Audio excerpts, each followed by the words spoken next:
Hello and welcome to Islanders Anxiety from Lighthouse Hockey and the Fans First Sports Network. My name is Dan Saracini. Joining me via Zencaster on this Sunday afternoon is my friend Michael Leboff. And Mike, before we get to the Islanders and everything, it's from all of us to all of you, your wife Emily, your daughter Isla, congratulations on your latest edition. You guys welcomed a brand new baby last week. You've had a much more joyous week than the Islanders did. And so how has that been going so far? It's only been a couple of days, but does she want to see Lou Lamoriello fired, or is she kind of on the wait and see plan so far? Yeah, baby Emmy Lou came on Tuesday, and now that you've said Lou Lamoriello, that is not why Yeah. her middle name is Lou, but no, she's obviously named in honor of my wife, Emily, whose nickname when she was younger was Emmy Lou. But yeah, it's great. It's all been going really well. At least for us, obviously on the ice for the Islanders, it's a little different, but a bunch of people who listen have reached out and said congratulations. So thank you for all that. And yeah, it's been good. Emmy got to see her first Islander win Oh. on Saturday night. She also got to see her first Islanders blown third period lead on Saturday or Friday night, Friday Right. afternoon. So yeah, it's in her, what has it been, 5 days of life? She's already touched them all, so to speak. Weirdly, Oliver Wahlstrom hasn't scored a goal for her yet, which Shocking.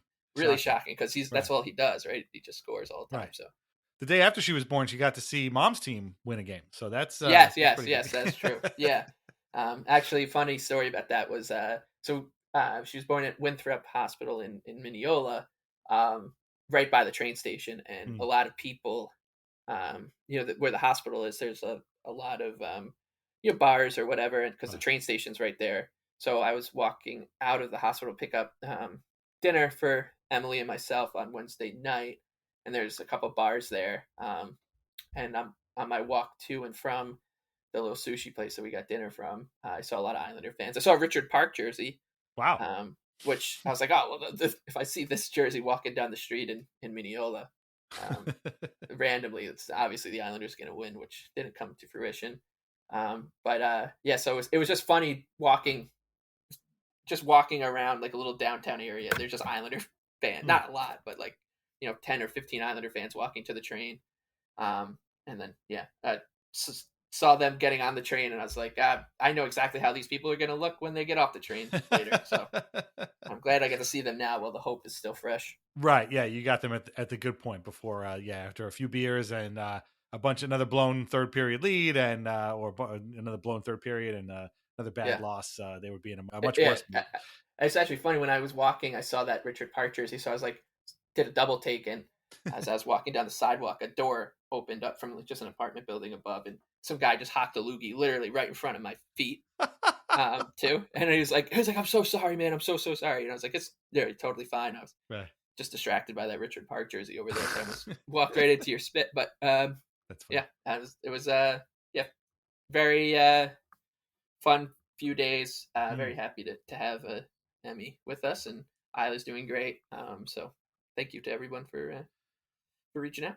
Fantastic. Well, again, our congratulations to everybody, and hopefully the girls can experience some Islanders success in their lifetimes as ours tick on, and we're still waiting. Again, this was another week of just sort of up and down, and mostly down. It ended much like last week on a high note, but that sort of obscured what was going on before that. We're going to get to all of that. Reminder that we are on Patreon at patreon.com/Islanders Anxiety. Membership gets you ad-free episodes, bonus podcasts, written posts, and a whole lot more. Or you can join for free to get our weekly release calendar and announcements. So sign up today, however you can, patreon.com/Islanders Anxiety. Okay, I think we can probably lump the three losses into not so much one thing, but like one section, because while they're all different, they all brought about the same feeling, which is the hell with this team, enough with these guys already. And then we'll talk about Saturday's game, the 3-0 shutout over Buffalo towards the end, kind of end on a high note. But let me ask you this, and we'll start here. So we've got three games to talk about. We got 4-2 loss to Detroit on Tuesday, where the Islanders were in control in the third period, and all of a sudden a broken stick and Dylan Larkin scores. Then Lucas Raymond tips a shot past Varlamov. And before you know it, the whole thing fell apart and it ended up being 4-2 loss.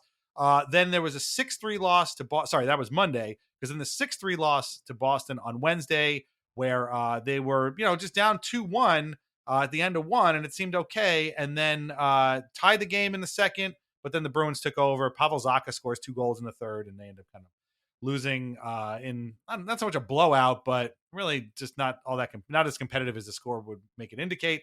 And then we have the 5-4 overtime loss in Washington the day after Thanksgiving.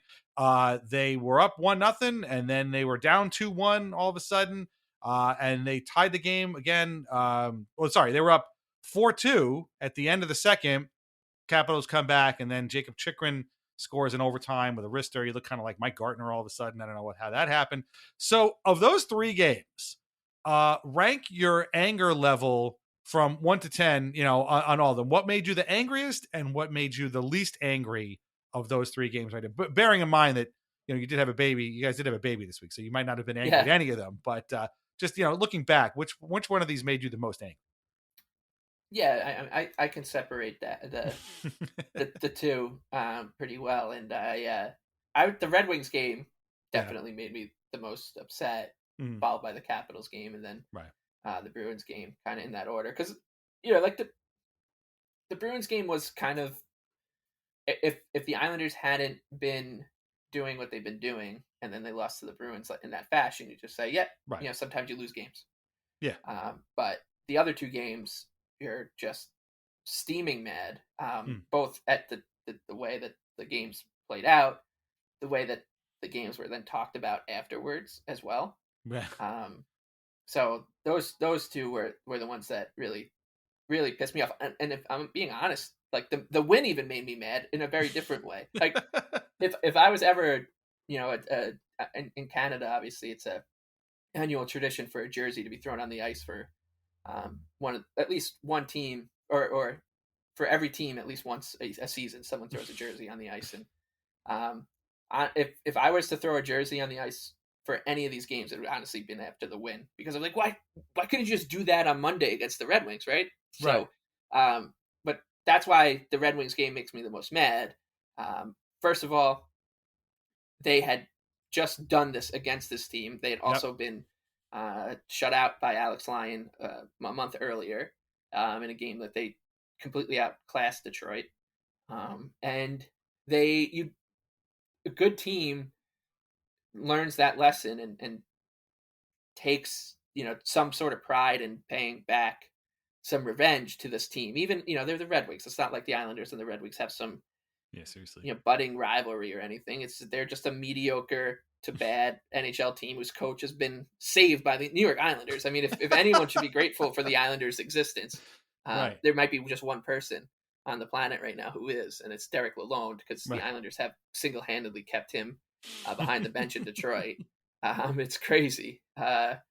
But yeah, that game was so inexcusable. And I actually texted you after. I was like, I'm really close to just being like, we should just on the podcast now, because I'm so mad.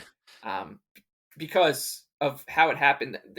What I was really impressed with from a fan perspective was that very few people were just like, man, the Islanders have crummy luck. How the hell, a blown up stick on maybe their best shift of the game, that where the Red Wings scored the first goal. They get the puck down low, they're cycling, they're up 1-0, they're doing what they're supposed to do with a lead. Puck just gets passed to Romanov, stick breaks. And then obviously there was no Islander fan who was watching that game who didn't think that that puck wasn't going to end up in the back of the net, because that's exactly what we've been trained to think, and that's exactly what happened. But very few fans were blaming the bad luck.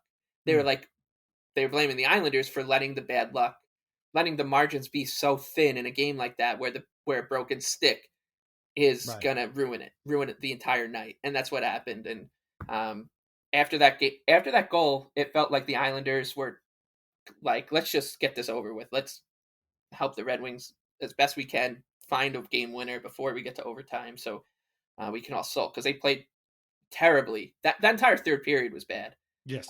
Honestly, most of that game was pretty bad. And they played not the cliche, they're playing not to lose. The Islanders weren't even doing that. They were not playing not to lose. They were playing to lose. They were actively helping the Red Wings as best they could. Right. Nobody really had a good game, and a lot of blame got heaped on Noah Dobson. I don't think that that's wrong. I think he had a really rough night there on a couple of occasions, but it wasn't just that the broken stick play and then the game-winning goal. It was the fact that the Islanders, for 4 or 5 minutes, like they have a bad turnover at a blue line. Casey Cizikas has been a culprit of that quite a bit, which is frustrating because his entire kind of NHL, his role is to be the guy who, if the puck finds him in the defensive zone, he's the guy who's gonna make sure that puck gets out of the zone. Simply doesn't have to be fancy or whatever.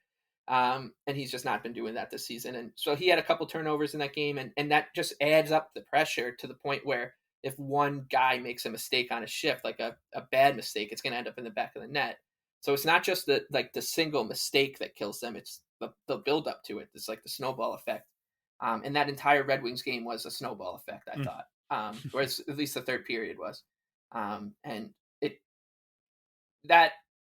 I don't know if if I speak for you and other Islander fans, but I'm at the point now where I don't even lose sleep. I used to lose sleep over losses like that because they weren't they shouldn't be, and they weren't particularly common.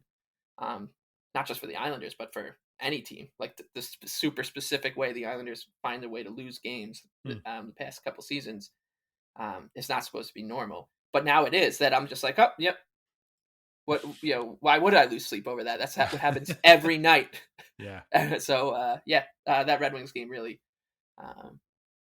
it made me mad on a lot of different levels. And once again, this is the kind of the plight of the Islander fan is not just you're not just mad at the team, you're also mad at yourself for getting your hopes up, attaching yourself to this team, and making them like a big part of your life. So that's what sucks about the whole thing. It's not just the team we're getting mad at. We're going to talk about another team later in the show where the fans are mad at the team.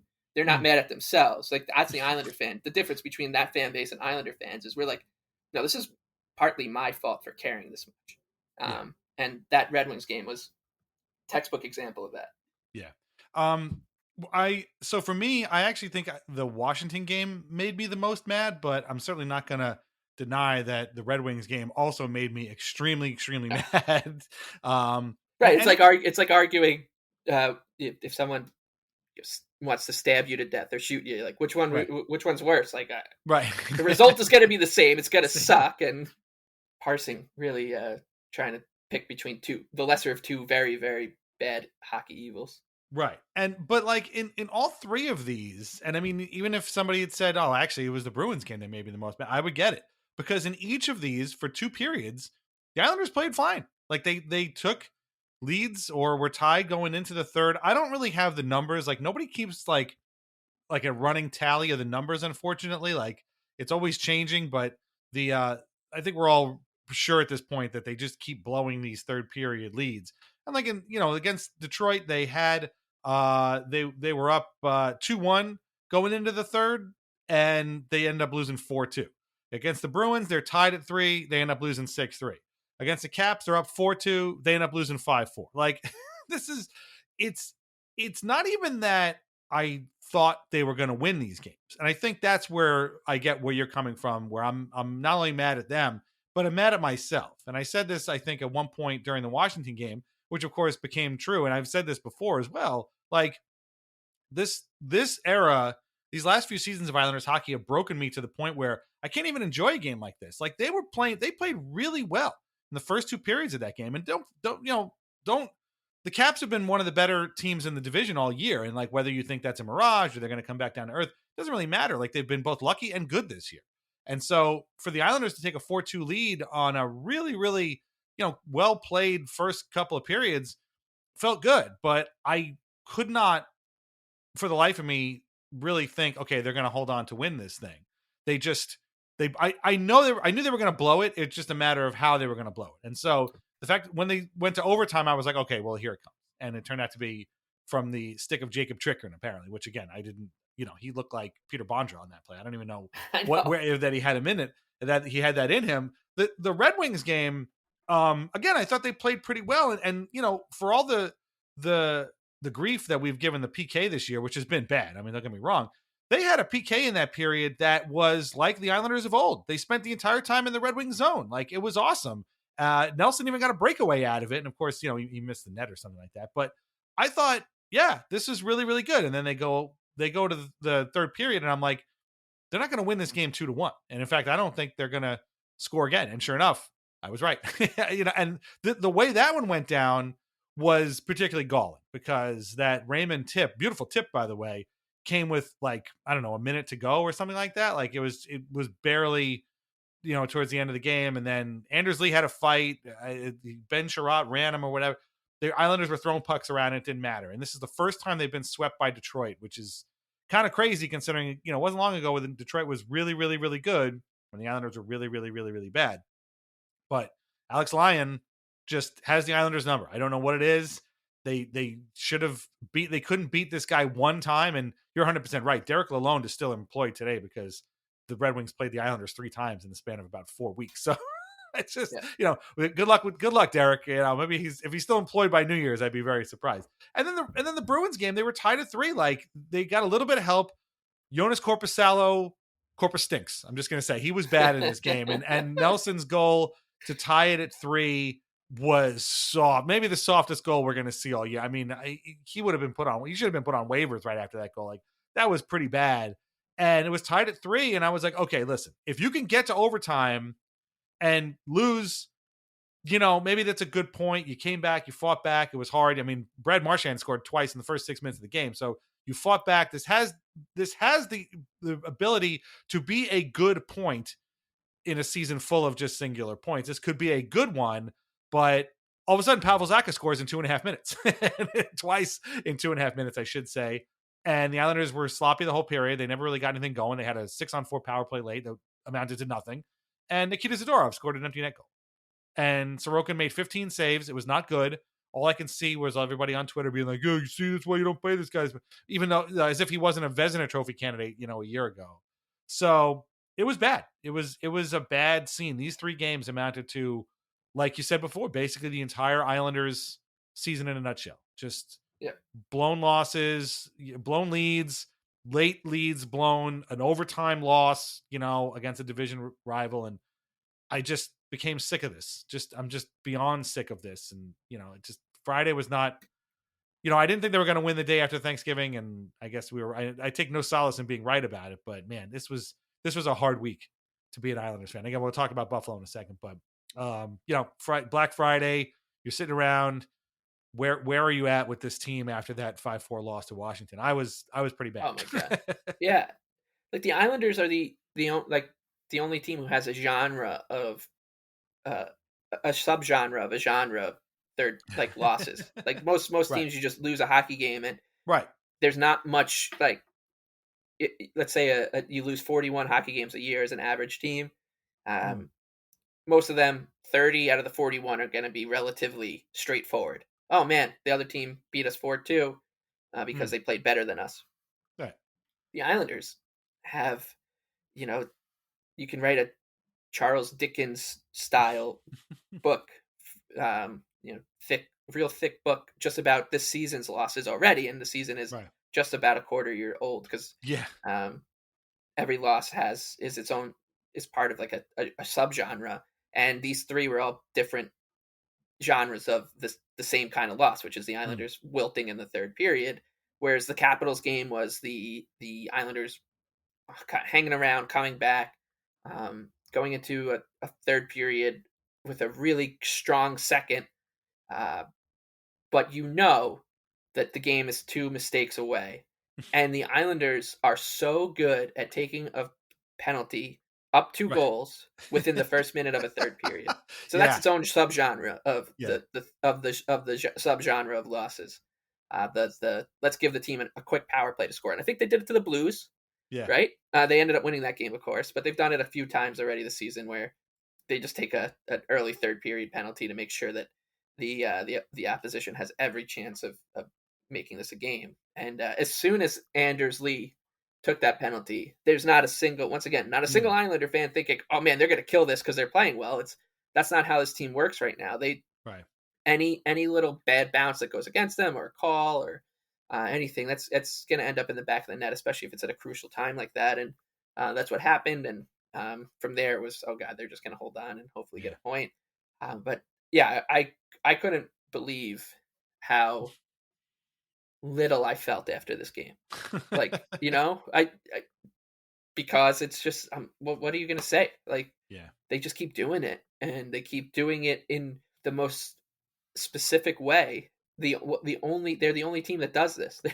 Yeah. You look at, as you say, like the fact that it's hard to track down how many third period leads they've blown, because everyone has like different numbers and whatever, tells you, well, that means there's way too many third period leads, because it's hard to tell, like, oh well, this one doesn't qualify because they actually were behind when the third period started, and then they came back and took the lead and then gave it right back. So that one doesn't even count here. Like, when you're doing that about how many third period leads a team's blown in a season that's 20 something games old, it's a huge problem. And it there's not even I was also like, this week, I think a lot of the talk about, well, like, they're doing such, you can tell they're a good team because they play well for 40 minutes before they blow it. Like, their 5-on-5 numbers are good. This is good.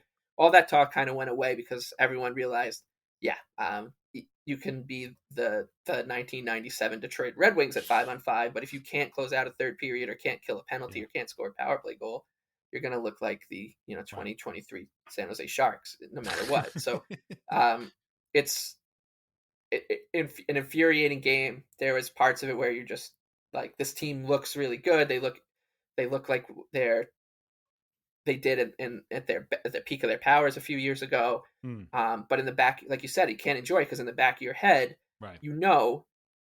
One suspect call from the refs Mm-hmm. is gonna blow the whole operation up, and that's what happened. And I was so Anders Lee's been so good this season, so I hate to even bring it up, but the fact that he was saying like, oh man, even the Capitals told me that was a bad call on the way out. It's like, dude, you just blew. If this was, once again, if this was an outlier, like you're the team that clamps down in the third period and doesn't blow it, by all means, we can all get mad at the refs together. But if you're gonna bring that up, that I tweeted it, that to me sounded just like I would if I was like in 7th grade and just lost a soccer game, a travel soccer game, or like a CYO basketball game, and I wanted to blame someone that wasn't my team or the refs or anything. I would just blame the refs. And so it comes off very cringy when the team's like that. And no, the only person who I think has said it has been, of all people, Simon Holmstrom. Yes. When after the game was like, yeah, I guess it is in our heads. Like, yeah, dude. Yeah. It's not only if it's in your fans' heads, where we can't enjoy a 4-2 lead going into the third period against a good team, that means it should be in your heads too. So I'm glad you're on board. He's been really good this week. So he's the Islanders' anxiety Islander of the week because of not just how he's been playing, but the fact that he was the only one to finally admit, hey, yeah, we do have a problem and it is in our heads. So it only took what, a minus 22 goal difference in 24 games in the third period for the Islanders to admit they have a problem. They finally did, and it came from Simon Holmstrom of all people. I was going to say we had 3 sound bites, curious sound bites at the end of games this week. One was Anders Lee saying like, "Oh, even the a couple." I had 2 other players on the other team tell me that they didn't understand that penalty. I was like, again, that's not helpful, but thanks, I guess. You had Simon Holmstrom saying that, yeah, I guess it is mental, which is, again, is kind of like, yeah, we know, man, we've been here this whole time. And then you've got Patrick Waugh saying that the power play cost them the game against the Capitals because they did get a late power play. They didn't really do much on it. In fact, the second power play unit had a couple of chances, Wallstrom in particular, but they weren't getting enough out of it. And it's like, yeah, that's true. I mean, they were gifted a power play at the end of the game. And as we'll see later on in this episode, some teams, can capitalize on those and some don't. But this team's power play has been dreadful all season.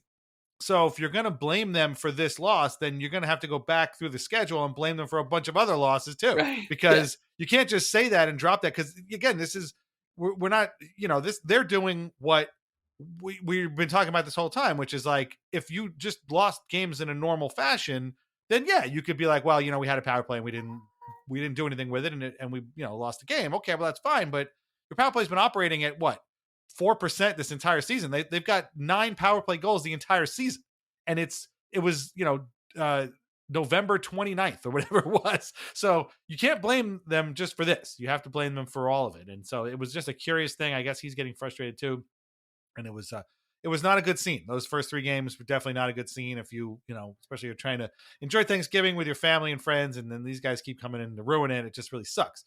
So going into Saturday, I think the vibes were not good. And they're coming home, a place where they have not played all that well so far this season. They're coming up against the Sabres, who had been on a bit of a hot streak and actually had more points come. When was the last time the Sabres came into a game against the Islanders with more points than the Islanders had? But I will venture. So the Islanders won the game 3-0. Ilya Sorokin's first shutout of the season. Again, it's November 30th, and it's his first shutout of the season. So that's weird. But I will go so far as to say that this was just their second normal game of the season. We talked about the game against the Senators being a normal game. They did end up winning that one, and the Senators, came back and pushed. But in terms of like the flow of an NHL hockey game, that felt like a normal game. In this case, the Sabres might disagree because they got shut out, but this felt like a normal game. It was 0-0 through the first period and most of the second. Tons of blocks. Matt Martin scores a goal, gets called back because his entire line was offsides. This may have set a record for the longest review in NHL history. I don't know. It seems to just decide to stop the game for a while there. But then Anders Lee, who again has been terrific this season, tips a Palmieri shot for his 10th goal this season. A few minutes later, Lee and Holmstrom on a 2-on-1. Technically, Holmstrom whiffed on it, but hey, it was a knuckleball and it went over. James Reimer shoulder it in, so it was 2-0. Of course, Noah Dobson immediately takes a penalty. And you're like, oh, here we go. We just went through this. I just couldn't believe it. I know. I want to stop it there just because not only did he take a penalty, but then when he got out of the box, it was even more mad than I was at the penalty. Was he gets out of the box, the Sabres have the puck in the Islanders zone, yes. And instead of going to, hey, I got to go help my guys out, he kind of just like sauntered in there. It was like, I got no idea what I'm supposed to do, and the Sabres almost scored there, and it was the quintessential Noah Dobson on his phone moment. He's like, man, the penalty's already over. I got a couple more things. I got a text. I got a few more group chat messages I got to get to before I can get there. And I was so convinced the Sabres were going to score there, and I was just going to be so mad at this guy. But luckily, they didn't. Anyways. They killed that. They ended up actually being 2 for 2 on the penalty kill, which was actually really good. So they get out of that period, still 2-0. The Sabres do turn it on, but none of it was dangerous. In fact, Natural Stat Trick only had them with 1 high danger chance that whole period, although they had a bunch of saves. And at one point, Ilya Sorokin makes a signature save, split save on somebody. I'm not sure who it was. I don't think it was Tage Thompson, but it was somebody. And at that point, you're like, okay, maybe this is going to work. Holmstrom ends up, they were hanging on for a while. There was a bunch of shots in tight, but Holmstrom gets the puck again and about 150 feet away, ends up nailing the empty net goal for his second of the game, and they end up winning 3-0. And Sorokin was very good. He made 29 saves. He looked like Ilya Sorokin of old. Again, very weird that his first shutout comes, almost in December, but we'll take it. James Reimer, who had bounced back between a bunch of different teams, and the Sabres is back now in Buffalo, made 17 saves. He looked good for a little while, but he just didn't have enough. Shots on goal favored the Sabres, but again, the Islanders were 1 for 3 on the power play, which is normal. And it was just a normal game. Like, I was just like, okay, that was an enjoyable, normal game. And I just wish this team had more of those. And I just, it was fun. You said you were mad. I want to know why. Yeah, I was okay with this for the moment it was done, and I was like, I wish we just had more games like that. Yeah, that's why I'm mad about it, because it was a moment where it's almost like Pierre Engvall, right? Like, right, who was scratched, by the way. Think about him. Yeah, he was scratched for this game, but think about him as a player. Like that goal he scored against the Flames, he had that little hot streak, and you just look at him, and you just say, man, if you just do that all the time, you're going to be a great NHL player, like a really good NHL player. You clearly know, like, have you clearly have shown you have the tools to pull stuff off like that, but then you just disappear. And that's why everyone gets so frustrated with you in the contract, because you can't just find a way to find some sort of consistent level. And you almost get more mad at when he pulls a stunt like he did in Calgary, because you're like, well, Jesus, like that's what we've been waiting for. And that's what I felt like with the Sabres game, because not only was it a normal game, that was a throwback to when this team was just really good. Mm. They played the game to 50-50, and they didn't make the crippling mistake. I mean, I guess Dobson almost did, but that's fine. And Grant Hutton almost made a pretty bad, almost had a bad mistake too, where he passed the puck to the Buffalo Sabres instead of the New York Islanders. But those are in a course of a hockey game, those things happen, and sometimes they go in and sometimes they don't. But and I was happy that they won. I shouldn't say I was mad at them. Like I wasn't mad that they won. I was mad at them for not just doing that more, because that game they were up 2-0 going into the third period. So they had another 2-goal lead in the third period. And that has now happened since the Blues game, I think, which is now just over a week old. If the Islanders have played 5 games, their last 5 games, they've had a 2-goal lead in the third period on 4 out of the 5.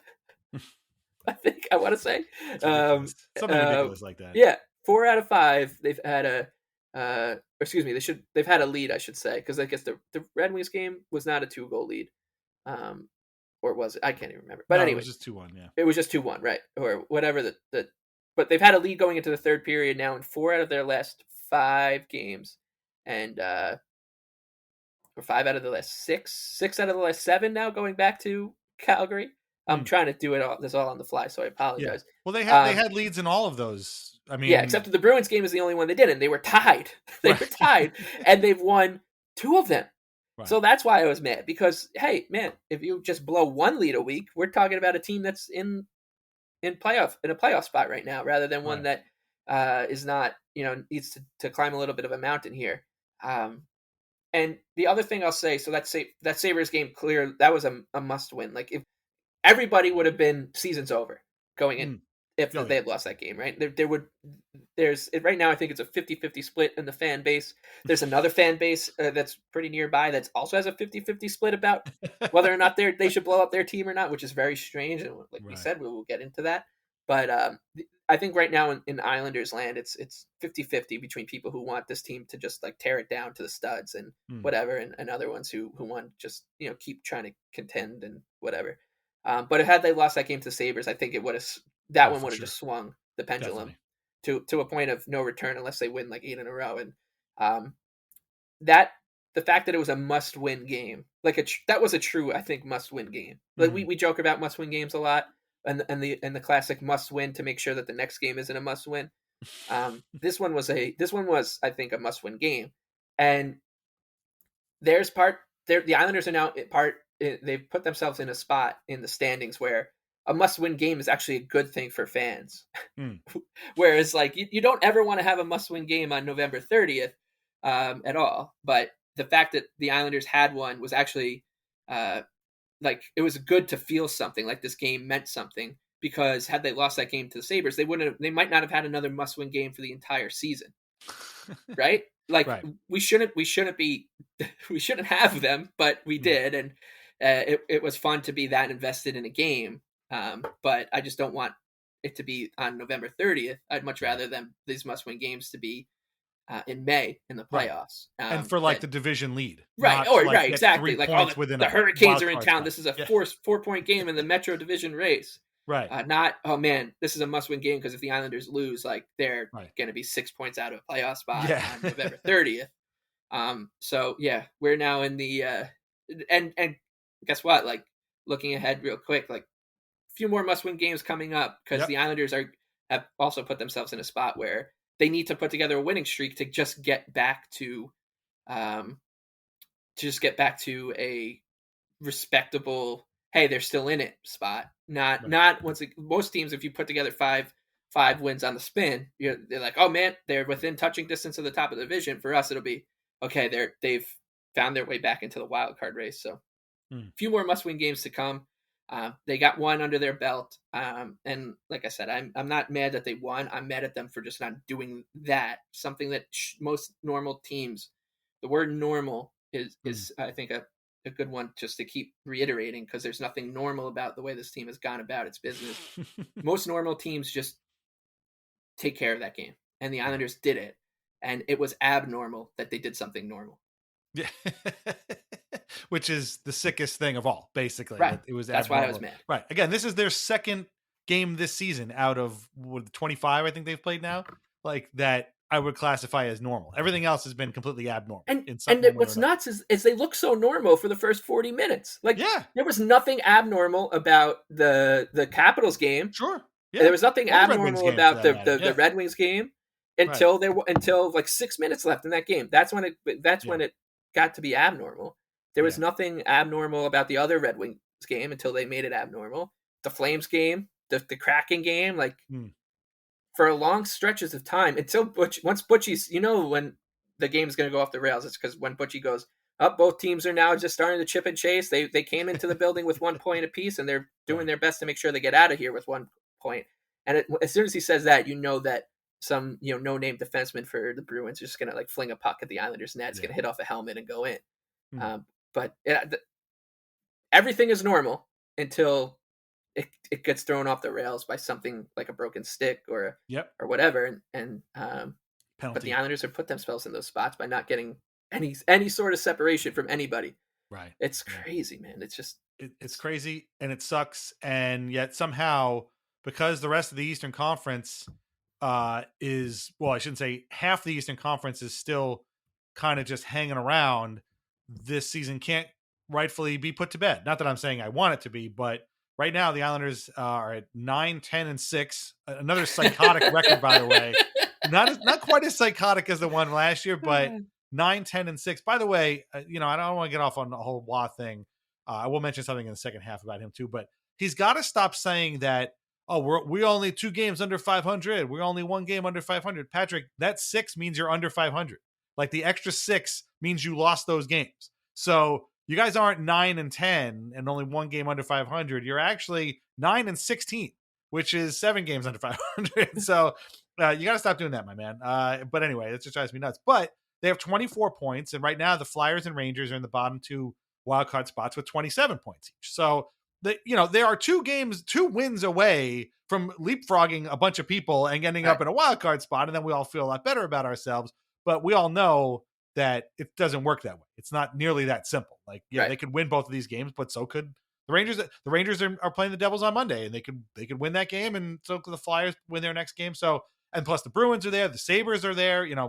Because they lost in regulation on Saturday, the Sabres and Bruins have the same amount of points at 24. And don't look now, but the Pittsburgh Penguins, who we have been writing off all season long, have put together a winning streak. Who could have possibly seen this happen? They only do this every goddamn year. They also have 24 points. So, it's rough. It's just they're in the mix, which is good, but they are doing it in such an abnormal, insane, psychotic way that it's driving us all nuts. And that's bad. Here's a couple kind of numbers to just drive that point home. Yeah, so the Islanders and Penguins have the same amount of points. The Penguins have played 1 more game, but same amount of points. The Penguins have let up 25 more goals than the Islanders. Minus 28 goal differential. Yeah. 25 more goals than the Islanders, and they're on the same points as them. That just tells you that the Islanders are just doing some weird shit.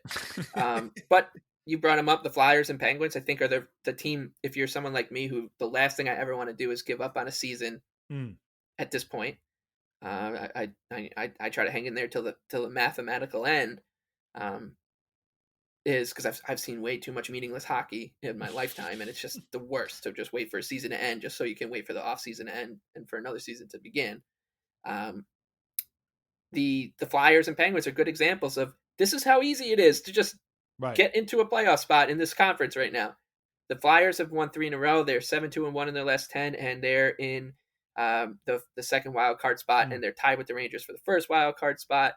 And they can, they're another couple wins away from getting some breathing room from the pack. So just do that. Just do what the Philadelphia Flyers, who are a worse team than you, are doing, and you're fine. And the Islanders have that opportunity because of the schedule coming up. So looking at this, by the way, it's clear that the most normal team in the Eastern Conference mix right now are the Columbus Blue Jackets, who are 10-9-3. It's a totally normal record for 23 points. They're only 1 point behind the Penguins.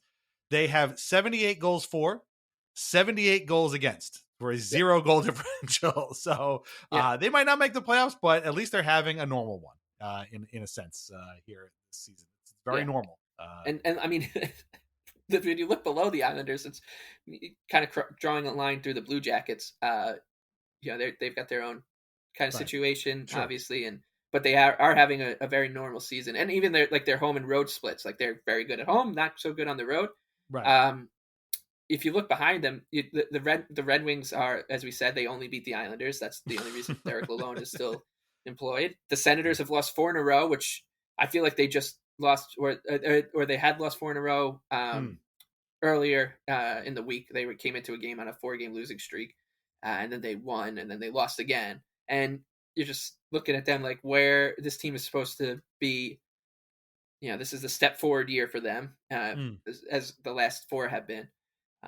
So it's like you just look behind them. There's no there's no candidate that you're just like, yeah, well, the Islanders are in a shitty spot because not only do they have to catch a behemoth like the Flyers or they also have to fend off the mighty, like where the Hurricanes were last year. Remember the Hurricanes had a slow start, and then the Islanders beat them at Christmas in a game where they blew a 3rd-period lead, and then Matt Barzal scored in overtime. Yeah. And he had that interview with ESPN. He's like, I don't know what the hell's wrong with us. We got to stop doing this. Like, yeah, man, a year later, you still got to stop doing it. Man, but what I love to hear what his thoughts are on this. I know. I want to watch a game with him so badly. Yeah, like we all knew not the Red Wings. We all knew the Hurricanes were going to shoot up the standings and take one of the spots. We kind of thought the same about the Devils, which they never did. But there's no real threat here in this mix, is what I'm saying. You look at the 10 teams that are in wild card spots or below, and there's really just nobody that's putting the fear of God into you at all. So just don't fall apart, and the Islanders will stay in this thing until those guys get back, and hopefully can do what the Flyers are doing, which is just win 3 games in a row. It shouldn't be that hard. Yeah, you would think. But these guys make everything hard, unfortunately. Yeah. So we are going to take a break. We're going to come back. We're going to look at the upcoming schedule, which is packed to the gills once again. And then we're going to bring you, for the first time this season, a brand new Ranger Peace Theater with the most tortured team in the Eastern Conference. Yeah. At least if you listen to... We got to send out our condolences to that fan base, man. Right. What they're going through is just... Who could possibly survive this? How can someone do it? So, some sympathy coming from us on the other side. You got it. We'll meet you there. And now, a word from our sponsors. First is always VintageIceHockey.com, where you can get t-shirts, hoodies, jerseys, and more featuring over 100 classic hockey logos. Vintage Ice Hockey now carries a full line of Islanders Anxiety merch featuring our blue and orange brain logo, as well as our Al Arbor and the Island shirts. And as always, our portion of the sales go directly to the Center for Dementia Research. That is VintageIceHockey.com. Try wines from the Pinot Project. They offer a Rosé, a Pinot Grigio, and a Pinot Noir that was named a Top 100 Best Buy by Wine Enthusiast magazine. All are delicious, priced at less than $15 a bottle, and available at local wine shops and at UBS Arena. Learn more at thepinotproject.com. Please drink responsibly. So the Islanders have 4 games again this week, the 4th being next Sunday. So we're going to record after that one. But first, it's Tuesday night in Montreal, 7 o'clock start. Those games are always a circus, so you've got to take the extremely abnormal Islanders season and put it in an even more abnormal environment that way. Thursday, they're back home for a game against Seattle, another team that they lost in the 3rd period to a couple weeks ago. Then on Saturday, it's their first meeting with the Carolina Hurricanes, who, of course, bounced them from the playoffs last year. That's a 5 o'clock start, so be ready a little bit earlier in the afternoon, but it is at UBS Arena. And then the very next day on Sunday, they are in Ottawa for yet another 5 o'clock start, which is, going to, I'm sure, portend bad things. This is a rough week. I know the Habs are not good this year. They're coming off a blown lead to the Rangers. We're going to talk about in a few minutes. Seattle has kind of been up and down. The Hurricanes are obviously still good, and the Senators we talked about are down again. Who could have possibly seen that happening? So this week's opponents aren't nearly. I guess it's a little bit kind of similar to last week. I would have thought last week's schedule would have been easier because the Bruins were kind of coming in on a low. But now that I think about it, I guess they're kind of more of the same here. But again, this is an opportunity for the Islanders to get some wins. Yes, you're playing in Montreal, which is not usually easy, but the Habs, they're not good. I know whenever one of their young guys scores, they make it seem like he's Guy Lafleur, but really this team is not that good. Seattle can be beaten. Heck, even the Hurricanes can probably be beaten. They're only in third place right now.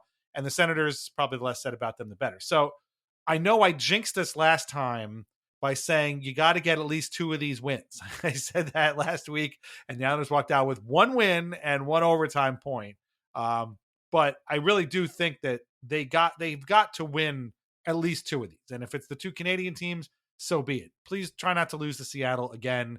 If you lose to the Hurricanes at home, I don't think anybody's going to be all that surprised. But I don't know. Where are you in terms of do you think this week is harder than last week? Am I just undercutting the Bruins? Me, it feels like almost the same.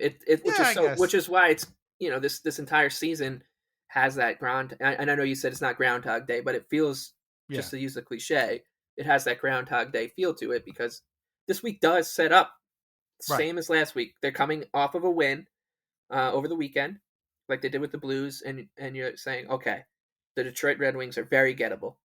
You owe them 1, so go get them. And then you can the Bruins have been up and down all year. So look, all of a sudden, that's your 3-game winning streak that you've been crying out, that this whole fan base has been crying out for. Win 3 out of 4, please do it. Because then the Capitals game obviously is tough, and the back-to-back with the Sabres, maybe you can get 2 points out of it, and you're looking at a week where you got 6 out of 8, and it's a good week. So you can rinse and repeat for this week because the Montreal Canadiens, even it's on the road, whatever, just go beat them. They're not that good. It's going to be 3-4 for them. They're playing the Bruins Sunday afternoon in the Bruins 100th anniversary game. So and of course Frank Saravalli said that if you watch the Bruins, the clip they put out on social media, their little montage about their 100th anniversary, and you don't feel goosebumps, you're not a real hockey fan. So please keep that in mind.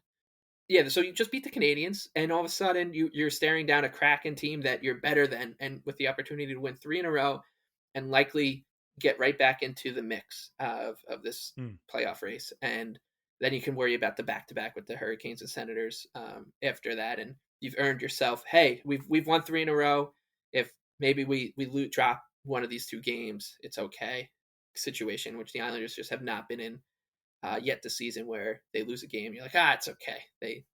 They will give them a pass for that one, because when you start the season with the way they lost to the Utah Hockey Club, you've basically given up that benefit of the doubt. But you can earn it back with a little 3-game winning streak here. Play well, continue to play well, build off the Sabres game, and then that Carolina Hurricanes game isn't desperate, and that would be a really nice feeling to just not have to watch a game where the Islanders are DEFCON 5 for 2 points. So, but as I said, rinse and repeat. This is what we said about last week going into it. So who knows? But Anders Lee, after the game against the Sabres, just said that they needed to get one, and now we're going to roll. I want to take him at his word because we really like the guy.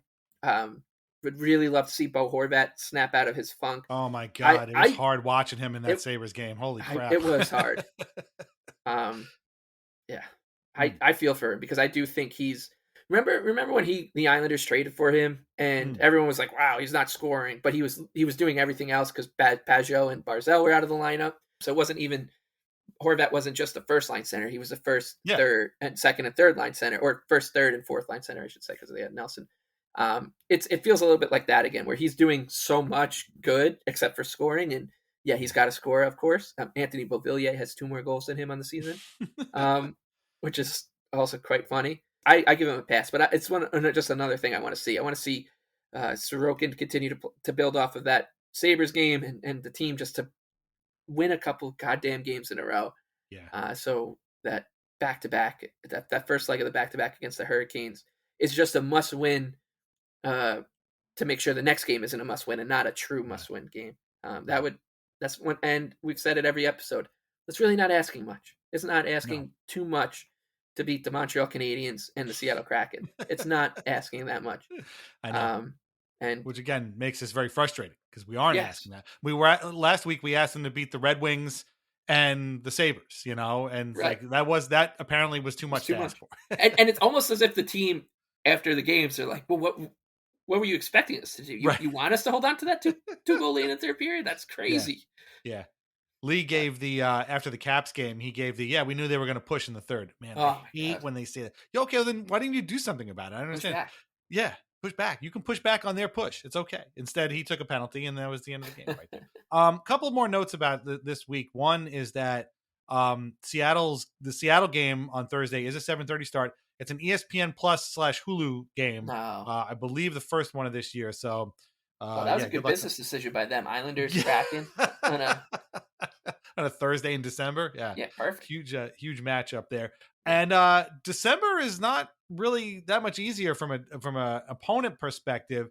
They have 2 games against the Hurricanes, 2 games against the Leafs, and 2 games against the Penguins. Are all those teams beatable? Yeah, of course. Do I think the Islanders are going to beat them on all those games? No, I don't. They also have 2 games against the Blackhawks, who stink, but Connor Bedard will probably get his. Some guy they called up from Rockford will probably score or whatever. So this is going to be a rough one. They do have a lot of days off, which is good. They have that 4 days off the week of Christmas, and they have 3 days off before that. So hopefully the rest and some practice will help them. But there's some games on here that are going to be tricky. They also have a random Kings game at home next Tuesday slotted in there. So games against the Leafs are always big. Maybe that's just in our heads. I don't know. And the games against the Penguins, frankly, are kind of enormous. And so hopefully they've gotten whatever win streak they're going to have this season out of their system by then. They have a back-to-back actually, the 28th and 29th. But that's a couple weeks away, so we don't have to worry about that. But yeah, same as last week. Just get a couple of these and make sure that we're not sweating it out for once. That'd be nice. Yeah, and I mean it's a simple exercise, and it's not how Right. sports work. But like, if you go down the December schedule and you say, okay, if you beat the teams you're supposed to beat, like the Islanders will be in a decent spot because it's the Canadiens, the Kraken, the Senators, Blackhawks. That's 5 wins. The Sabres and Penguins. So all of a sudden you're looking at 8 wins, and maybe you steal one against the Kings or one out of the 2 against the Leafs, and you can have yourself a good month again. Despite, like you said, there are some good opponents on here, but if you can win the ones that you're not, where you're not playing the Hurricanes or the Kings, say, hey, Right. it's not that big a deal. You can we can go to bed feeling nothing. We can go to bed feeling a little sad about a loss, like a normal fan would, not numb because it's the same thing over and over again, and you're not mad at your team. You're mad at yourself for watching and believing in the team. Right. Now, what's been nice about this episode is we haven't had to get into the who's going to get traded conversation, which we had to have last week. So hopefully we can avoid that for another week. And right. That's what winning games does. Right. Yeah. Makes us Brock Nelson had a really nice play yesterday. He didn't end up scoring on it. Like he dipsy doodled around. Yeah. Thompson and someone else and backhander. And it sounds bad to say, but I was actively rooting against that goal not to go in. Because I was like, oh God, I don't need Luke Fox Jukebox to clip that and be like, this is who the Leafs are going to get. Yeah. We've already claimed him. This guy's Brock Nelson, who the Islanders sprouted up out of nowhere. Yeah. It's been rough. David Jiricek finally got traded from Columbus yesterday for quite a lot. Got a prospect and a bunch of picks, including a first rounder for next year. The next draft. And I started thinking, he got a lot. I wonder what Noah Dobson would get. And then the Islanders beat the Sabres, and I stopped thinking that. So there you go. But we'll table that discussion for another time. But we have a special treat for everybody right here because the team across the team closest to the Islanders in terms of distance has been going through a bit of a crisis this week. And of course, that brings out all of the great writing and the kind of thing that we love to talk about. And so for the first time this season, we are proud to present to you Ranger Peace Theater.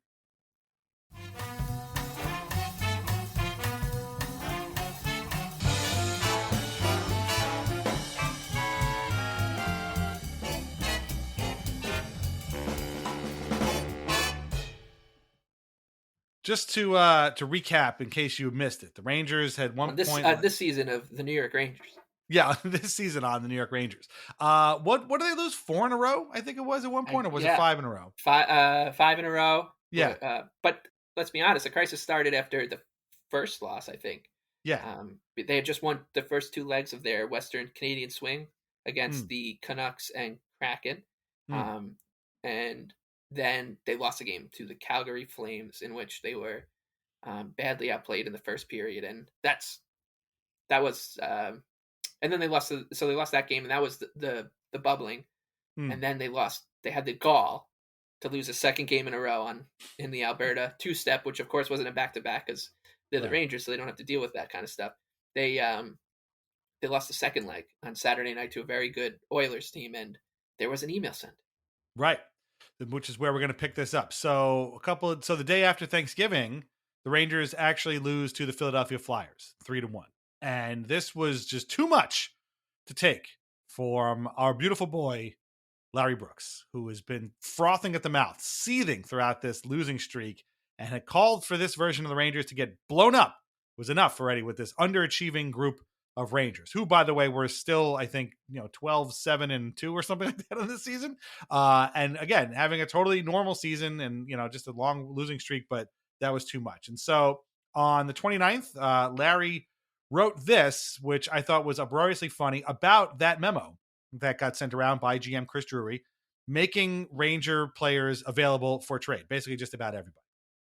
And so Larry writes, this is about midway down. He says, the league-wide memo distributed by Drury, advertising that Chris Kreider and Jacob Trouba were among the many available, seems to have blown up in the GM's face.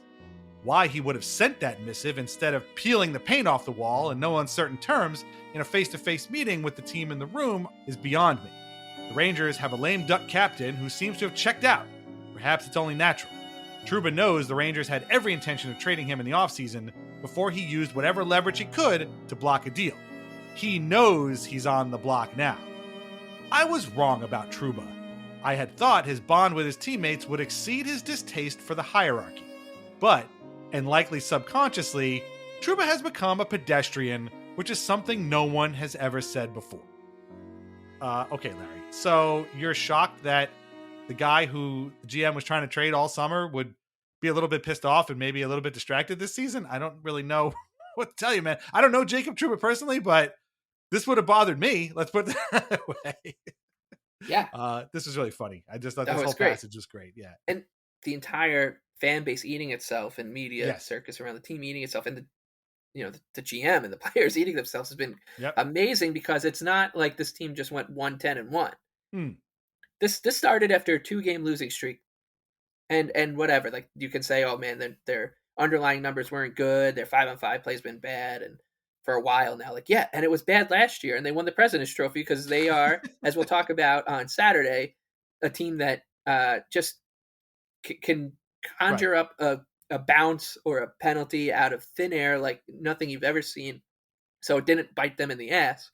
But now that they are having to lose games that they get outplayed in, which is, once again, we send our sympathy to the fan base. Like, look, they're our rivals, but there are some things that are bigger than the game, and you just don't want to see another fan base go through stuff like this, because it's so unfair and cruel and unusual to see them lose games that they are outplayed in. So there was no like hem hawing, because they won the games that they weren't supposed to win, and now that they're not winning the games that they're supposed to win, it's an absolute disaster and a crisis. And 1-2-game losing streak has sent this team over the edge, and they ended up turning that into a 5-game losing streak, which I would have said, okay, you lost 5 games in a row, all in regulation. By all means, you can let it out, enjoy some catharsis, because that's at that point any fan would be frustrated. But when you've been doing it for a week straight after you lost game 2 of a 5-game losing streak, that's when I lose any sort of you just don't. That's just being someone who doesn't know how to cope with a professional sports team and doesn't understand that not everything's going to be given to you. Right. And I'll also say, so he brought this up in that article, that he doesn't know why the GM didn't peel the paint off the room and went public with it. Wasn't this the same writer who said that Chris Drury's ruthlessness, the way he handled the Barclay Goodrow situation, which is where this all started. I Right. will remind everyone to that the Barclay Goodrow karma maybe is still out there, because when Chris Drury tried to trade him to the Sharks, and Goodrow vetoed the trade with his no trade clause, and then he put him on waivers because he had a handshake deal with the GM of the Sharks, who's his good friend Mike Greer, that he would pluck him. He was lauded for being ruthless. That's he right. was given, the Jim Gregory GM of the Year award 10 or 11 months before it was handed out, because he treated a player pretty poorly, I would say. But now that the Rangers are in a losing streak and everyone's having a little bit of a tantrum, it's not a good idea to do that kind of ruthless stuff. You should keep it internal and make sure that you keep your ducks in a row. And yeah, it's been a lot of fun to watch, not just the fan base try to cope with a losing streak for the first. There was the first when they lost 3 games in a row. They had 1 3-game losing streak the season before, because this team won the President's Trophy. Do you remember that they won the President's Trophy last season, and everyone thinks that they need to be blown up? The core that just won the President's Trophy and got within 2 wins of the Stanley Cup Final needs to be blown up. Yeah. Meanwhile, over here, you want to see what a crisis looks like. Yeah, seriously. You go into a third period up 4-2 with Grant Hutton on the ice.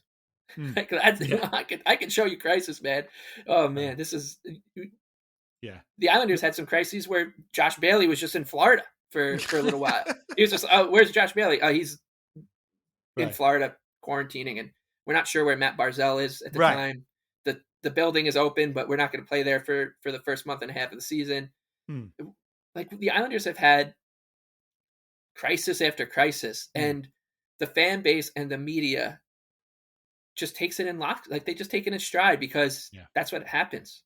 Right. Whereas over there, a 2-game losing streak and sends everyone over the edge. And it's not just the Rangers kind of echo chamber, but it bled into the mainstream media too, where they're like, oh my God, the Rangers are in crisis mode. Elliot Friedman on like headlines on Hockey Night in Canada, all the usual insiders. He's got to do something. They got to do something about this crisis in New York. That's why he's trying to get ahead of it. They've lost 2 games in a row, 3 games in a row, whatever it was at the time, because they just lost the Oilers. This is nothing. Right. And he just talks about it like it's just a normal thing. Like, oh, well, the Rangers have to do something about this. Right, yeah. Do they? I don't know. Do they? I mean, it's funny to me that these guys are in crisis. Meanwhile, Mika Zibanejad would still be the 3rd highest scoring player on the Islanders right now. And Chris Kreider has 9 goals and 0 assists, which, while hilarious, maybe he's just kind of having a slumpy season. I don't know. It just happens. But I'll take that slumpy season. Yeah, seriously. Bo Horvat's playing well. He's got 5 goals. Like, exactly. I would trade for Chris Kreider tomorrow but I wouldn't even use him. I would just send him to Siberia or something. Be like, you're living over there for all you've done. Yeah. How many goals off of your shin pad have I had to watch? Not even against the Islanders, just generally. Yeah. Oh man, the Rangers are down 3-1. They're getting outplayed, but they're getting a gift power play. Just fling a puck at Chris Kreider's shin pad, and it's going to go in, and the Rangers are going to win this one in overtime. Yeah, I was going to say, these guys score more power play goals in a week than the Islanders have had all season long, right? And yet it's still just not good enough. Their goalie's been fine, but he's a UFA, and so he's, the big thing. Well, they're going to give this guy $11 million. We got to, by the way, point out, Stan Fischler has been absolutely eviscerating Igor Shesterkin every single hour of the day. Diggy. Yeah, going completely bonkers, and it's great to see. But like, Shesterkin's been fine. Like, I don't, is it going to be weird when they have to sign him? Probably, but I think it's okay. By the way, I would like to point out, that I don't remember a ton of people calling the Islanders in crisis when they lost 6-5 in overtime to the Rangers in MetLife Stadium last year, having blown a 4-1 lead, and in the worst way you possibly can. Noah Dobson has still not been the same since that game. That was basically the break for him that happened, and he has not been the same since then. But no crisis here. Everything's operating normally for the Islanders, but the Rangers, they're the team that's in crisis. By the way, they're still in a wild card spot right now. But anyway, so Larry is upset about this game loss to the Flyers. The memo distributed by Chris Drury hasn't had the desired effect. Whatever that effect was, I don't know. People falling out of buildings to try and trade for these guys. I don't know. Nobody wants Jacob Trouba at this point. And even if they did, chances are he doesn't want to go anywhere. So, that's a problem that half the league has, right? But that brings us to Saturday's game, where the Rangers get another gift in the form of the Montreal Canadiens, who are the second worst team in the conference, or maybe the worst team in the conference right now. And the Rangers end up getting a big fat 4-3 win. And this game unfolded, and I was not watching it because I would not watch the Rangers, but this game basically unfolded the same exact way every other Rangers game unfolds, right? We'll get to the ending in a minute, but I don't think there was ever a doubt in anybody's mind that they weren't going to win this game, even when they were down 3-1, right? I mean, this is like incredible. Yeah. It was theater. It was theater. I watched basically all of it. And to be tuned into Sam Rosen and Joe Micheletti for this one, it was the tone of their voice and the way that they called this game was that of two guys calling a sports game with a team in crisis, but a crisis of not their own doing. It was almost as if like in the World Cup, you'll see it where there's some politics that get involved with teams and maybe they're not getting paid or not anymore, but it used to be a thing. And with like national soccer teams and national cricket teams, whatever. And the broadcast would be very sympathetic to the cause. And let's say, the team comes out and wins. Let's say, it's Chile and they're playing Argentina and the Chilean players are thinking about striking because they're owed wages or something. And they're like, you know what? No, we're going to band together and we're going to win this game despite the fact of we're mad at the federation. And the broadcast will be sympathetic to that because, well, they should be. That was the tone of the way this game was called. It was incredible. It was as if the Rangers had to drive to Madison Square Garden from Guadalajara in like across the country. They got in at like 6:00 in the morning, didn't get to sleep in their own beds. They're not even wearing their own equipment because their equipment was lost in a tragic airport accident where the luggage got lost or something. And Joe and Sam couldn't have been more sympathetic to these guys for the crisis that they're going through, which is just a 5-game losing streak, which hell, every team except for the ones that like finish first, second, and third in the overall standings will go through a 5-game losing streak in a season. It is a totally normal thing to do, not just in the NHL, but in any sport.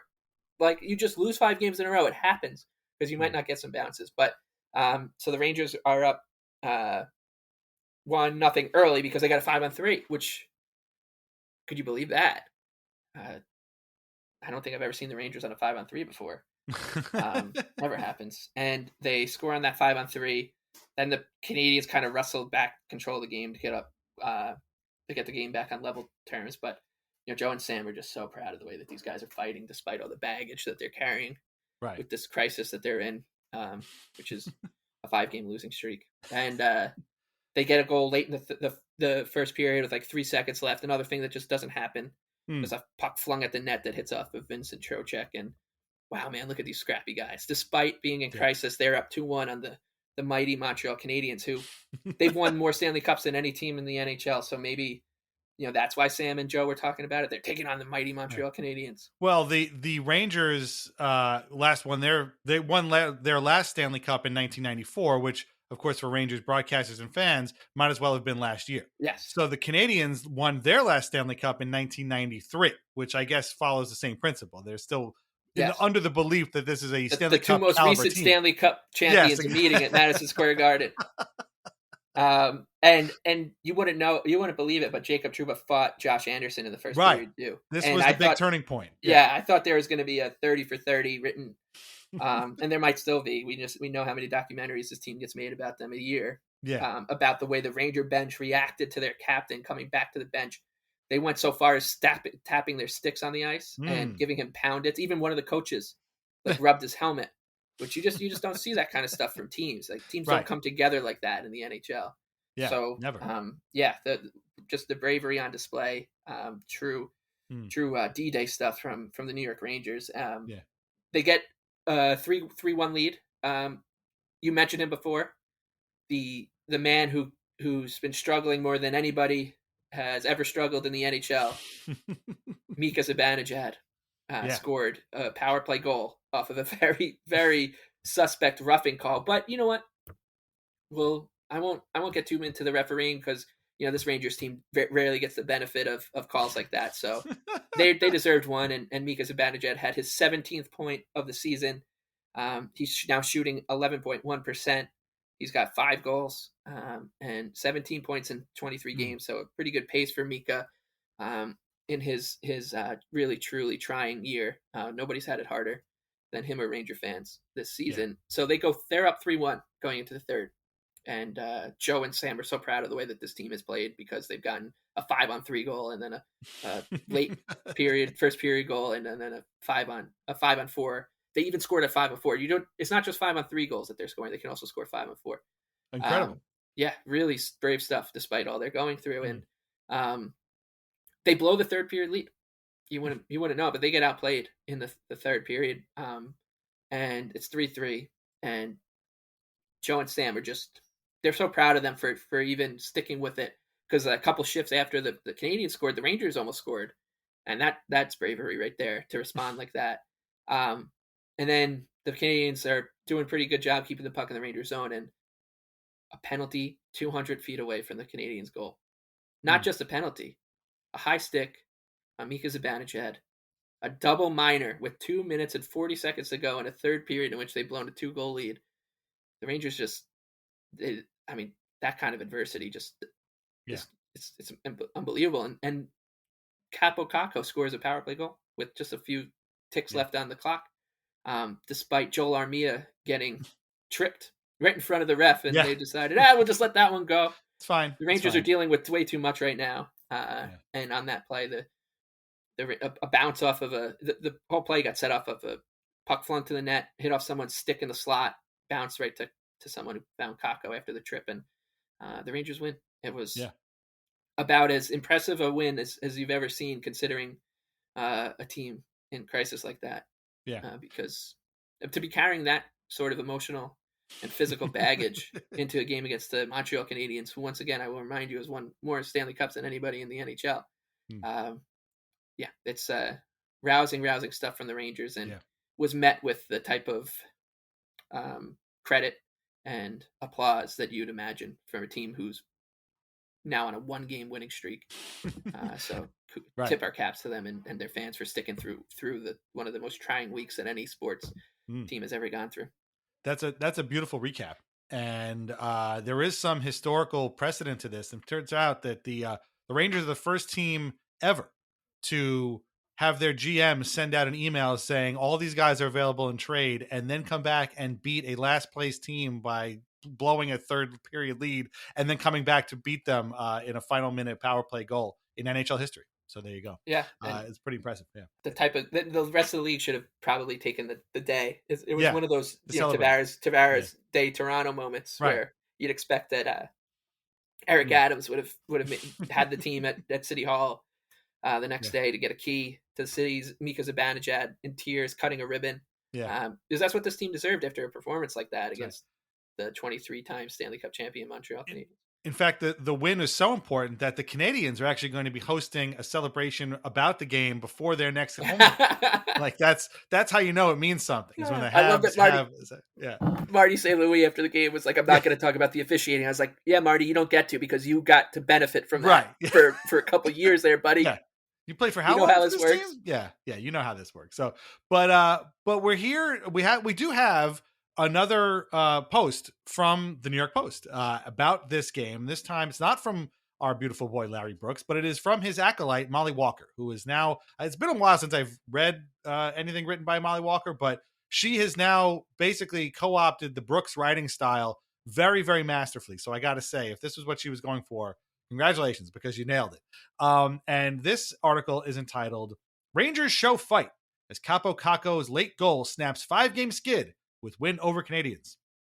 And these are the first few paragraphs. She writes, "There is still fight in New York." That's not right.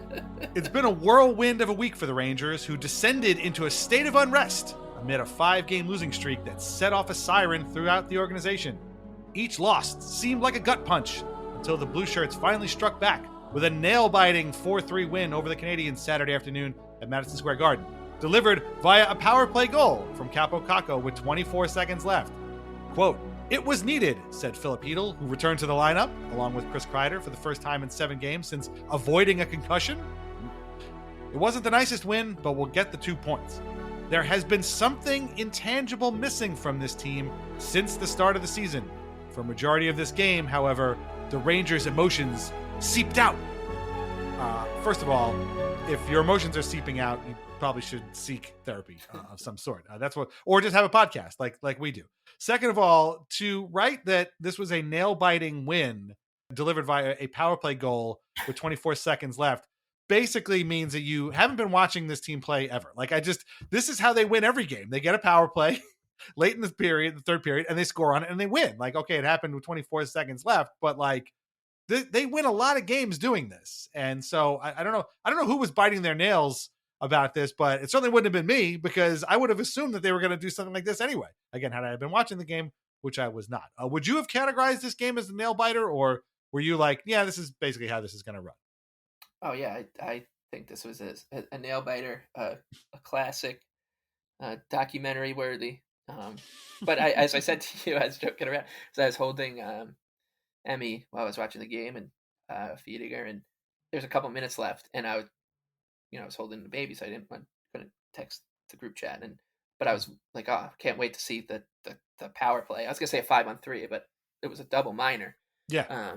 So, and by the time I was able to text you, it was too late because the call had already, and it was a legitimate high. You got high stick, but it's just amazing that that we talk about the Islanders having this incredibly hard to replicate, super specific way of losing, and yet they are able to replicate it 3 or 4 times a week. The Rangers have this incredibly hard to sustain and replicate way of winning.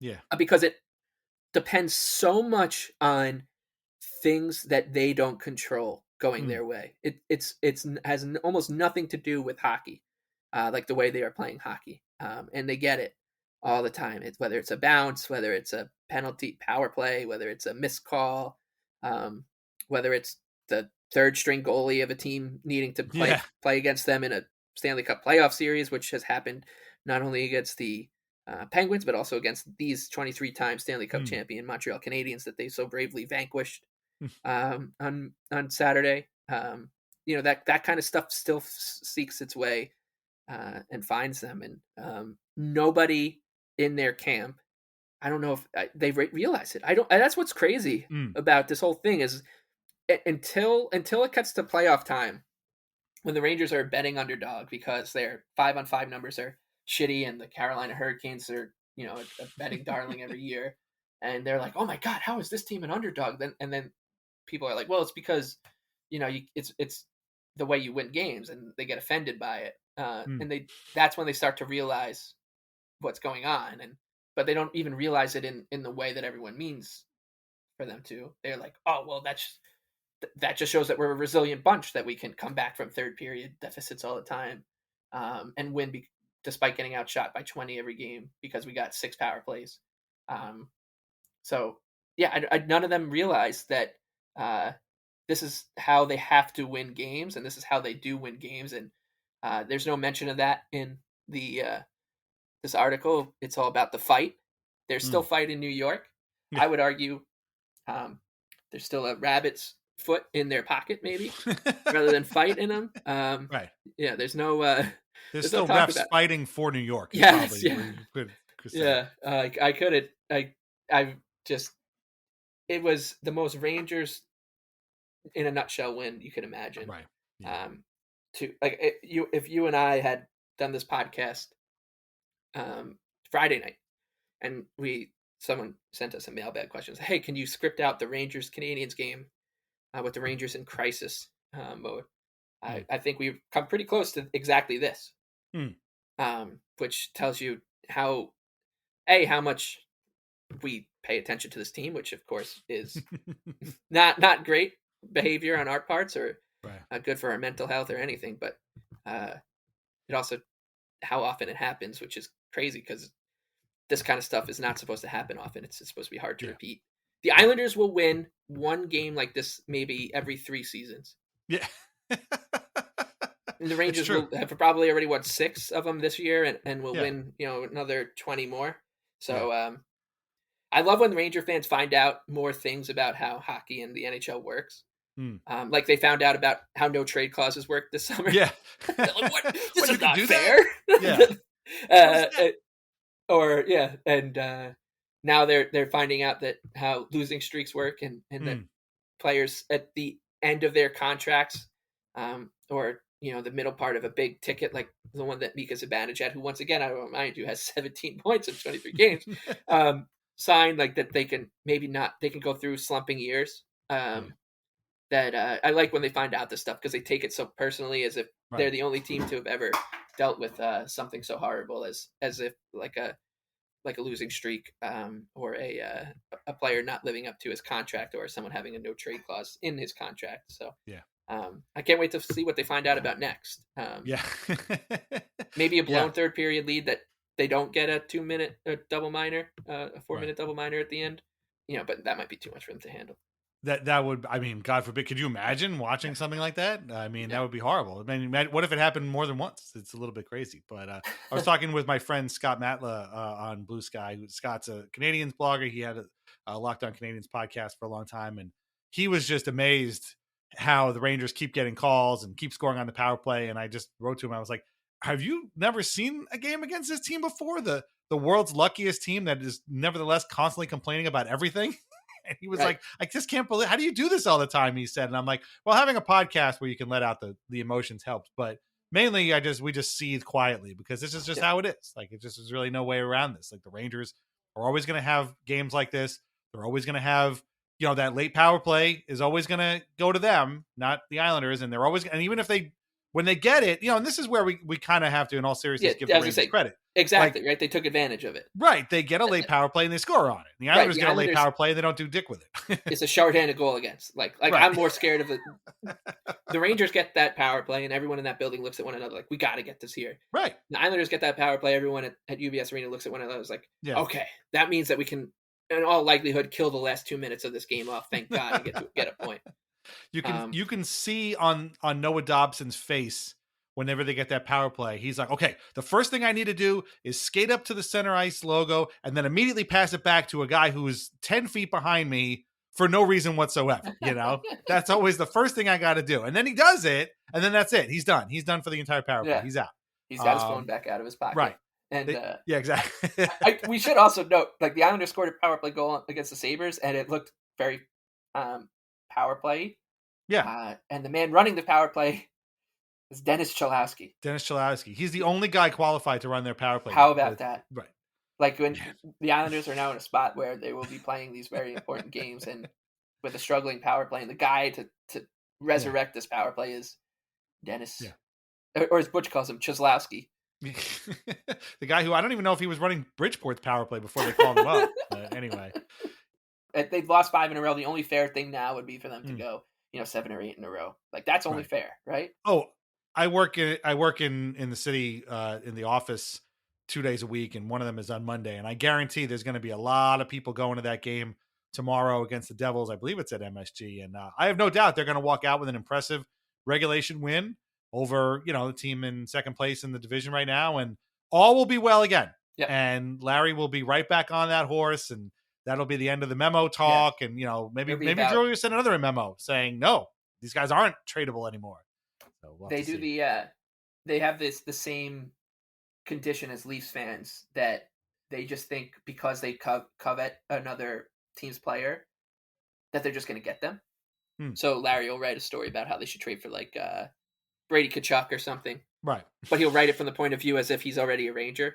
Because you're seeing that a lot of that. Like someone I saw, because and this is once again loser behavior on my part, and my Twitter For You page has a lot of Rangers muck in it. Frankly, I like it. So I saw a couple of accounts being like discovering who Jake Wallman is on the Sharks. Yeah, he's playing very well for the Sharks this year. Yeah, we'll just get this guy. Yeah, That's not how it works, man. But Right. in your head, that is how it works. For Islander fans, it's a little different. We're like, man, yeah, we could do our best to try to trade for Brady Tkachuk, but he likely won't come. And even though he doesn't have a no trade clause, he just like won't show up. And then the Islanders will have to trade him to someone else. And it's just so different. They're like, oh no, Wallman will come. We'll get maybe Right. Kucherov. And they just like go down the list. They just go down the list of Right. players, and it gets more and more ridiculous. So Ron Duguay wanted. Oh yeah. Was it Sidney Crosby? Let me hold on a second. Actually, how could I forget? We need to add this to our Ranger Piece Theater as well. This is a tweet from Ron Duguay on November 28th. And he writes, and this is uproariously funny, so hopefully I can make it through this without breaking. But he writes, rumor, my rumor, smiley face. You can't just make up a rumor, Ron. It has to become a rumor. But anyway, Kreider, Zibanejad, Miller, plus a second-round pick for Crosby, Malkin, Carlson, misspelled. Pittsburgh may pick up some salary back from Crosby for a draft pick. Rangers have a 2-year window to win Stanley Cup. Rangers also move Trouba, then find another impact player before at deadline with Trouba funds. Rempe finishes the season as a regular in the Rangers lineup. So there you go. Ron Duguay has solved all the Rangers' problems. Yep. He's acquired Crosby, Malkin, and Erik Karlsson. Crosby with Rempe. He wants Rempe back. Yeah. He's a regular in the lineup now, so you just do a Malkin on the wing with and Crosby in between Malkin and Rempe. And look, that's a beautiful tweet, and really just speaks to why they're like that. And a couple other things that I picked up on too was like there was one account who's like, who says no? And that's the thing that's going on now. Yeah. Is it like, oh, who says no? Rangers trade Trouba, Kreider, and a 3rd-round pick for, like, it was a JJ Peterka, who's a good, really good player on the Sabres, and there was someone else on, Bo and Byram. It was Peterka and Byram for like Trouba and Kreider or something, or just Trouba and like a 2nd-round pick, whatever it was. And the like first 3 replies were like, I think the Stars say no. I think the Avalanche say no, and everyone's like, those guys are on the Sabres. They're great, so entertaining as a fan base to watch. And the thing that sucks is it's such a niche thing to know and care about that I can't just call up my friend who maybe doesn't watch the hockey or doesn't follow the Rangers. Maybe they're like a Western Conference fan or something, to be like, oh, you're gonna love this, because it would take 6 or 7 hours just to get to the punchline. Be like, oh, well, they get every bounce, they do this, like they're having a crisis, there's the letter from a few years ago, now it's the memo. And then by the time I get to and this is what this account tweeted, they're like, it's just the dial tone on the other end because they've hung up. So you need to have had, I can do it with you and the people who listen here. Right. You need to have had the institutional knowledge for all of this stuff. And that's what makes Ranger Piece Theater so hard hitting and so emotional. And so we hope you have enjoyed this first edition of Ranger Piece Theater this season. I have a feeling we're going to be having another one at some point. So we will revisit these emotional pieces later on, probably this season, when the Rangers are probably in first place in the division after all of the crisis that they're going through.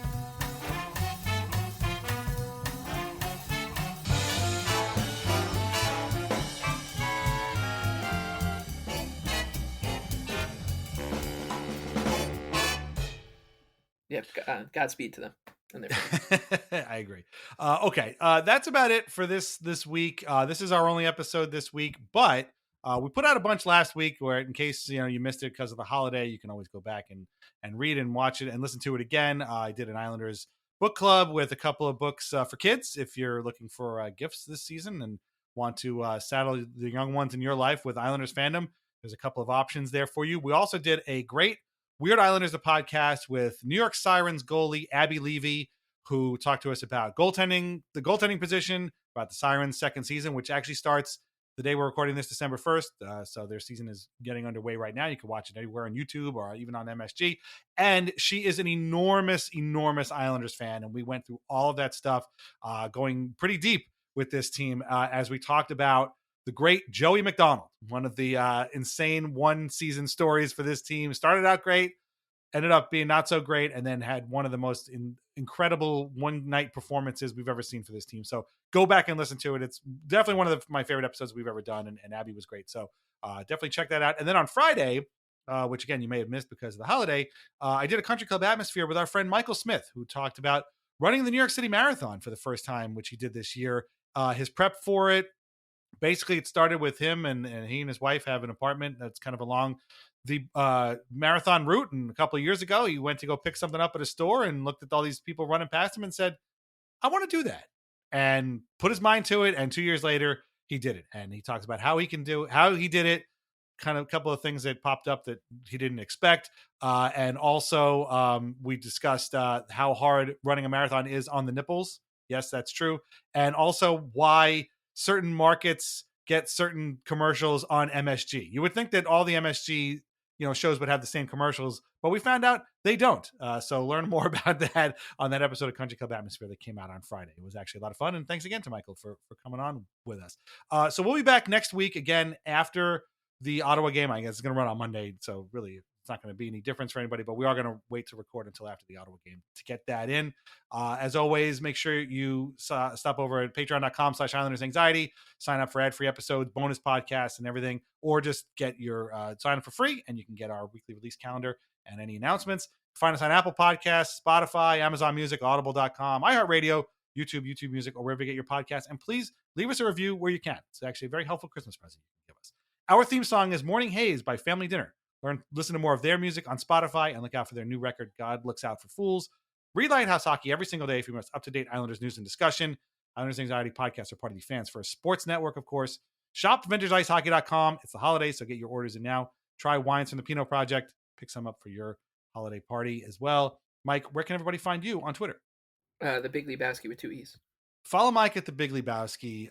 You can follow me at Culture of Losing on Blue Sky. And any final thoughts on this week that was, or the week that's coming up, both of which had about the same level of difficulty, but hopefully the Islanders can take a few more points this week than they did last week. Yeah, I said this before the Capitals game to you, and I'm going to say it now, and I'm going to choose to be a full-blown optimist until they lose another game, because for this week coming up, obviously there's a tinge of pessimism in this episode, to be fair, and I apologize for that. But for this week, I'm going to be an optimist, because if they don't have a good week, well, we will be running out of time to be rationally optimistic. So I'm going to do it. So the Islanders, go Islanders, win a few games. You're going to do it. And we'll see you next week to recap what will be a brilliant week of Islander hockey. There you go. You heard it right here from Islanders Anxiety. Stay positive. We'll be back next week to recap whatever happens, but we're sure it'll be good. But you heard it here first. Okay. Thanks a lot. We'll talk to you soon. Bye-bye.